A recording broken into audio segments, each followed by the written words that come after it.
নমস্কার, আপনারা দেখতে শুরু করেছেন পশ্চিমবাংলা এবং সীমাঞ্চলের fastest growing and most lovable digital platform news tour India. ওয়াকফ সংশোধনী আইন 2024-এর বিরুদ্ধে এবার গর্জে উঠল চাকুলিয়ার মানুষ। শুক্রবার উত্তর দিনাজপুরের চাকুলিয়াতে ইতিহাসে প্রথমবার এত বড় অরাজনৈতিক আন্দোলন দেখা দিল, জানিয়েছেন স্থানীয়রা। শুক্রবার এই প্রতিবাদ মিছিলটি চাকুলিয়ার পাটহাট্টি মোড় থেকে শুরু করে শীর্ষী মাদ্রাসায় গিয়ে শেষ হয়। শীর্ষী মাদ্রাসায় ইমামদের বক্তব্য দিয়ে এই মিছিল শেষ হয়। এই আন্দোলনে ডাক দিয়েছিলেন এলাকারই যুব সমাজ এবং তার পাশাপাশি ইমাম এবং মুয়াজ্জিনরা। একাধিক সামাজিক সংগঠন এই মিছিলে অংশগ্রহণ করে। এর ফলে ইমামদের ডাকলে চাকুলিয়ার বিস্তীর্ণ এলাকার শয়ে মানুষ এই মিছিলে যোগদান করে। পাশাপাশি প্রশাসনিক সহায়তা ছিল চোখে পড়ার মতো। এই প্রতিবাদ মিছিলটির আয়োজন করা হয়েছিল এলাকার সাধারণ মানুষ দ্বারা, যার প্রতিনিধিত্ব করেন মসজিদ আলম, ইসরায়েল জাহান আক্তার, অন্যান্যরা। এদিন এলাকায় এই মিছিলটি ঘিরে কড়া পুলিশ নিরাপত্তা ছিল চোখে পড়ার মতো। এদিনের মিছিলের শেষে শীর্ষী মাদ্রাসায় জমায়েত হয়ে কি বললেন এলাকার ইমাম মুয়াজ্জিনরা, শুনে নেওয়া যাক। तेरी गुंडागर्दी, ओ प्यारे योगी जी, तेरी गुंडागर्दी। हाँ, हुकूमत होश में आओ, रास्ते पर है, होश में आओ।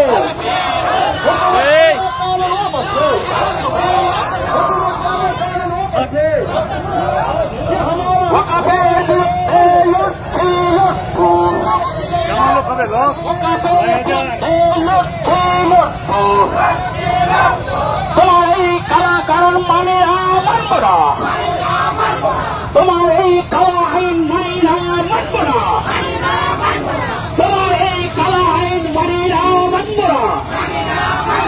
यदि तुम्हारे हैं प्रत्याहार करते হবে, তোমাকে প্রত্যাহার করতে হবে। মুসলমানের পৈতৃক সম্পত্তি তোমাকে ফিরিয়ে দিতে হবে। যদি তুমি শব্দ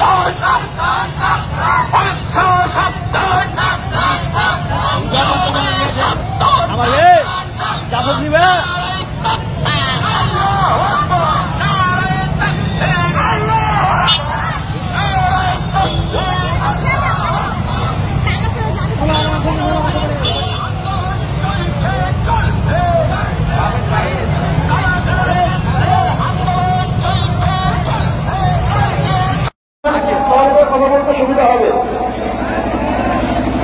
আমরা একটু সবাই থাকবেন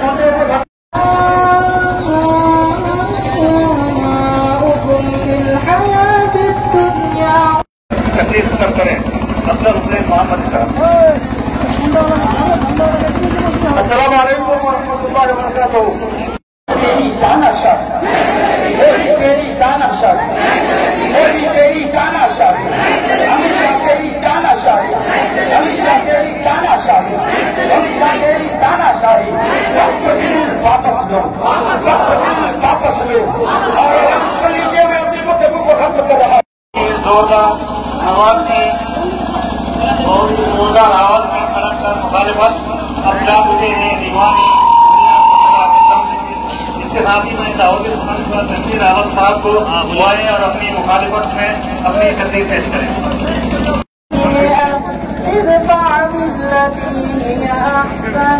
فإذا الذي بينك وبينه عدو كأنه ولي حميم। यहाँ पर खड़े हुए हैं, मकसद ये है कि हमारे पास जो वक्त है, वक्त संपत्ति है, वक्त जो जायदाद हमारी है, जिनको हमारे पुरखों ने अल्लाह के वास्ते, अल्लाह के रास्ते में भी सबिलिल्लाह उन्होंने उसको उम्मत के खातिर ये रैली निकाली गई। और अल्हम्दुलिल्लाह बड़ा फख्र महसूस कर रहा हूँ कि पाटहाटी से लेकर शीर्षी मदरसा तक हम लोग शांति के साथ यहाँ पे आए। हमारा मजहब का यही फरमान है कि हम न किसी को पत्थर मारते हैं, न हम किसी को कटेबाज करते हैं।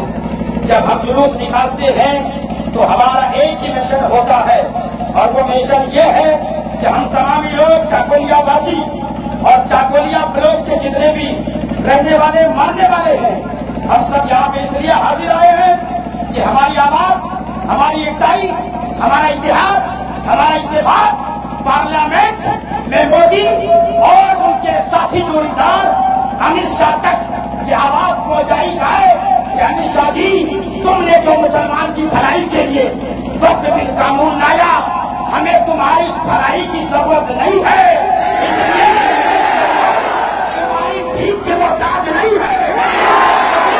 मुसलमानों का हक है, कृपया मेहरबानी करके इस बिल को वापस करके मुसलमानों के हक को वापस कर दें। हिंदुस्तान कल भी जिंदाबाद था, आज भी जिंदाबाद है, कल भी जिंदाबाद रहेगा। इसीलिए कि हमें हिंदुस्तानी है और हमारे मुर्शिद भाई के नेतृत्व में लोगों ने साबित कर दिया। पहले इकबाल ने कहा था, मजहब नहीं सिखाता आपस में बैर रखना, मजहब नहीं सिखाता आपस में बैर रखना, हिंदी है हम, हिंदुस्तान है वतन हमारा। और एक शायर ने कहा था, अब सरफरोशी की तमन्ना है हमारे दिल में, अब सरफरोशी की तमन्ना है हमारे दिल में, देखना है जोर बाजुए कातिल में कितना है। काला कानून वापस लो, काला कानून वापस नहीं आए। अपना मैसेज और अपना हक दर्ज कराने के लिए सिरसी मदरसा में हम लोग आए हैं और इसको सिर्फ दिखावा मत समझ लीजिएगा, इसलिए कि मुसलमान जो ठान लेता है वही करके दिखाता है। के लिए शराब के लिए वक्फ बिल मुसलमानों का हक था, ये आइन को रद्द करके वक्फ बिल को रिजेक्ट करके मुसलमानों का हक वापस कर दिया जाए। इसलिए अगर ये बिल अब भी वापस नहीं लिया जाता है तो हम मुसलमानों ने हिंद की तरफ से वक्फ बिल के लिए आज हम सिरसी में जमा हुए हैं। अगर आपने मोदी जी इस बिल को कैंसिल नहीं किया तो कल मुसलमान रोड पे बिस्तर लगा करके देख रहे हैं, जिले इलाही के करम देख रहे हैं, ताकत का नशा मोदी आगे पे हारी है तुम्हारी, तुम देख न पाओगे तो हम देख रहे हैं। मोदी हुकूमत को बस इतना कहना है, इस देश के हम किराएदार नहीं, इस देश के हम जाति मकानदार हैं। इसलिए कि इस देश को जब भूमि की जरूरत पड़ी तो सबसे पहले हमारे मौलाना फजल हक खैर हक था कि हम वो मुल्क जा सकते थे, लेकिन हमारे बाप दादाओं ने इसी मुल्क में रहना पसंद किया। मोदी, ये मुल्क तुम्हारा तेरे अकेले का नहीं है, या बीजेपी का ये मुल्क नहीं है, यह मुल्क उतना ही जितना तुम्हारा, उतना ही बुलंदी पे चला जाए, मगर आसमानों से उतारे तो सभी तुम्हारे बात करने वाला आज वो तुम्हारे साथ तो हम यहाँ हैं।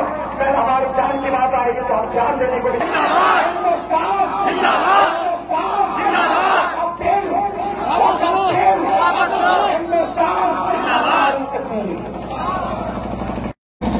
अभी প্রশ্ন করেন তোমার অফিস ছেড়ে গেছে, আমার বাপ ভারতবর্ষের যেই সম্পত্তিগুলো নিয়ে ভারতীয় লোকেরা এখন লুটে খাচ্ছে, ভারতের নেতা মন্ত্রীরা লুটে, আল্লাহর নামে আল্লাহর বান্দার জন্য আমার বাপ দাদারা বাদশা ছিল, তাই সেই সম্পত্তিগুলো ছেড়ে গেছে।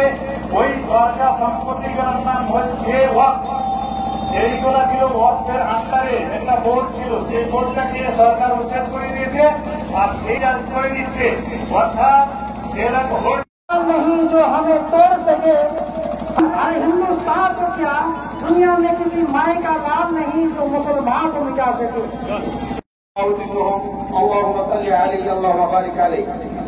আমি এই জনগণকে কয়েকটি কথা জিজ্ঞাসা করবো, আপনারা সকলে উত্তর দেবেন। আমাদের বাপদাদারা আমাদের কল্যাণের জন্য যেই জমিগুলো ছেড়ে গিয়েছে সেই জমিগুলো কি চান যে সরকার আত্মসাৎ করে নিক? আপনারা চান এমএলএর বিল আসুক? আপনারা চান আপনাদের মসজিদ মাদ্রাসার উপরে সরকারি নজরদারি হোক? আপনারা চান আমাদের ঈদগাহ আমাদের কবরস্থান সরকার নিয়ে নিক? চাই না আমরা এই বিল আমরা চাই না। সরকারের কাছে আবেদন, অতিসত্বর এই বিলকে রদ করুক, বাতিল করুক।